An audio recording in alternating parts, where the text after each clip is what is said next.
So they all got together and they decided, well, it's so risky, but if Jack is with her, and she was now with Jack Merivale, if Jack is with her and he were in the show, he would be with her 24/7, watch after her.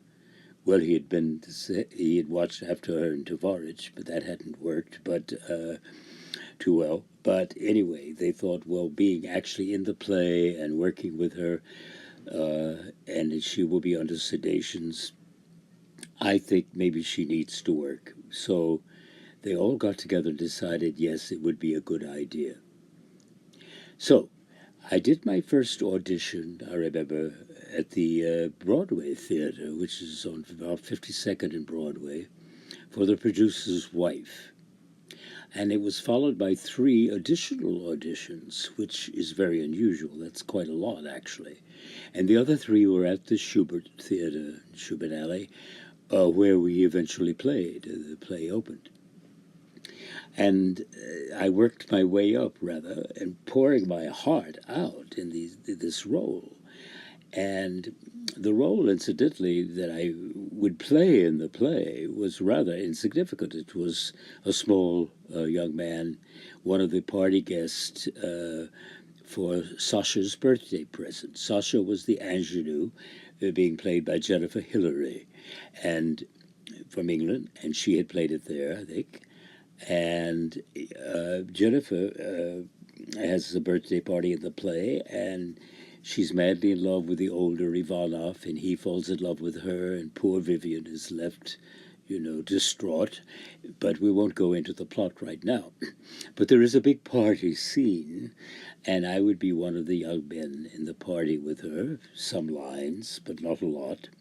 But the main thing that I read for and was being considered for was as Jack Merivale's understudy. Jack was playing the 3rd lead in the play, the young doctor Lvov.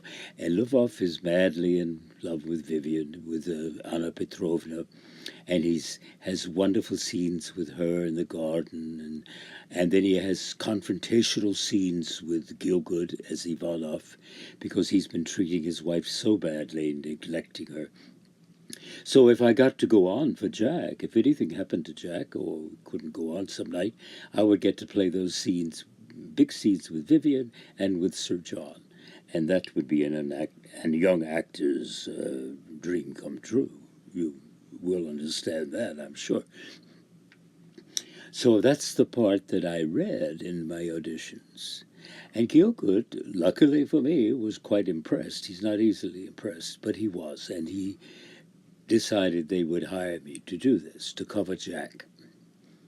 So I got ready, very nervously, of course, because I had worshipped her so, and they used to have a rule, you could be fired, and I think it was 5 days if you just didn't work out, or they decided someone else would be better. And they wouldn't have to pay you for the run of the play, and I don't think that's a rule anymore, because it was really a terrible, terrible rule. It meant everyone was acting up a storm, going so far over the top they start down the other side, because they want to give everything all at once, so that people will say, oh, how good they are, and not get rid of them. And you're under a lot of pressure at first. And that's not good. So anyway, we started rehearsals. And Vivien did not come to rehearsal in the morning. We had staged the party scene, and she was due to come in the afternoon. And the party scene was quite complicated. People running around stage and drinking vodka and having little conversations.